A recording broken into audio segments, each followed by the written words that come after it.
और अब खबर बलरामपुर जिले से है। बलरामपुर जिले से एक हैरान करने वाली घटना सामने आई है। जिस महिला और बच्चे को परिवार मृत मानकर बैठा था, वो अचानक वापस जिंदा लौट आए हैं।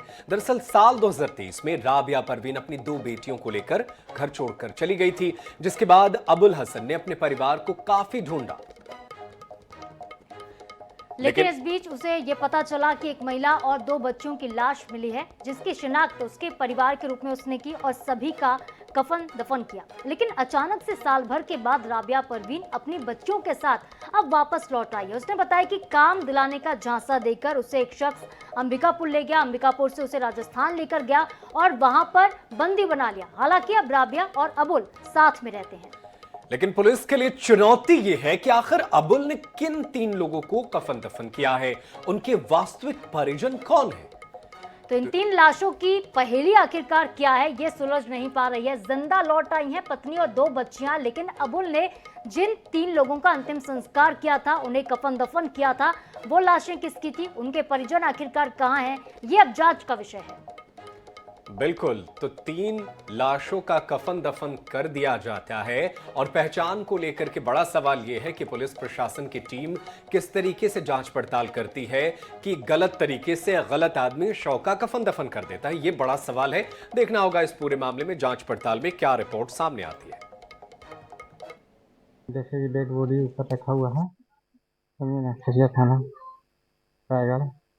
फिर जो है से आपको क्या हुआ कि नहीं ले रहे थे, कंफ्यूजन था। फिर दूसरे भी नहीं ले रहे थे, लोग कहेंगे ना लीजिए आप ही का ये है, नहीं तो फिर हुए लिए, फिर हुई पोस्टमार्टम होकर के वहाँ मिट्टी में हुआ। बच्चे लोग भी थे और ये भी थे। बिना बताए चले गए थे। 7:30 बजे, मेरे 6 बजे सवेरे जो गाड़ी जाती है ना, वही अमेरिकापुर से ट्रेन है जी। अभी वहाँ से हाँ, दोनों बच्चे को ले गए थे और फिर वहाँ गए तो ट्रेन में मोबाइल छिना गया हमारा जी। कौन मोबाइल छीना? वहीं जो आए थे कि इनकी कंपनी में काम लगा देंगे, 2 आदमी थे। 14 अगस्त 2023 को खरसिया के देहजरी गांव के पास 3 बॉडी मिली थी, जिसमें एक महिला और 2 बच्चे थे। उनकी बॉडी मिलने के बाद मर्ग पंचनामा किया गया और एक इश्तेहार जारी किया गया था। उसके पश्चात उसे क्लेम करने के लिए एक अबुल हसन निवासी बासेन, थाना पास्ता, जिला बलरामपुर से एक व्यक्ति आया और उसने क्लेम किया कि ये जो शव है वो उसके परिजनों के हैं, उसकी पत्नी और उसके बच्चे जो घर से ये बता के जाए कि वो अपने मायके जा रही है, झारखंड जा रही है करके। और चलिए इस खबर पर हमारे साथ ज्यादा जानकारी के साथ हमारे संवाददाता घनश्याम सोनी फोन लाइन पर जुड़ गए हैं।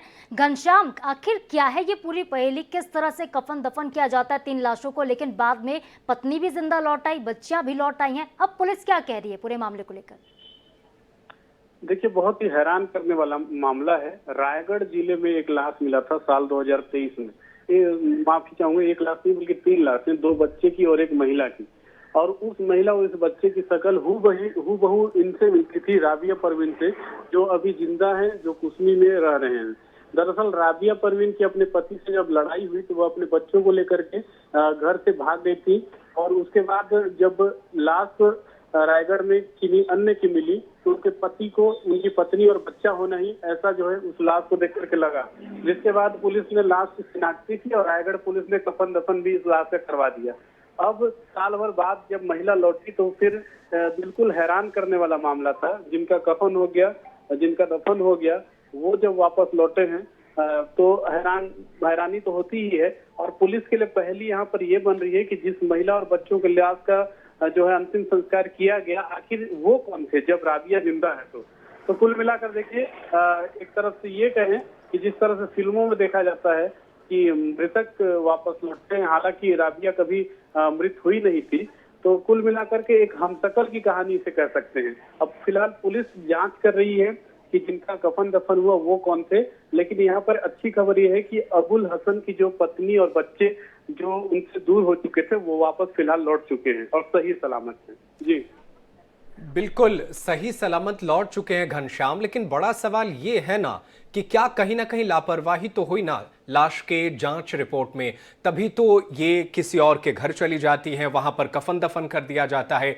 ये माना जाए कि अगर वो लाश जो है किसी नॉन मुस्लिम का हो, हिंदू का हो, तब उस समय पुलिस प्रशासन किस तरीके से इंसाफ दे पाएगी? देखिए, उस समय पुलिस के लिए सबसे पहली प्राथमिकता लाश की शिनाख्ती थी और यहाँ पर अबुल हसन जो पति थे, उन्होंने इस लाश की शिनाख्ती अपनी पत्नी और बच्चे के रूप में की थी।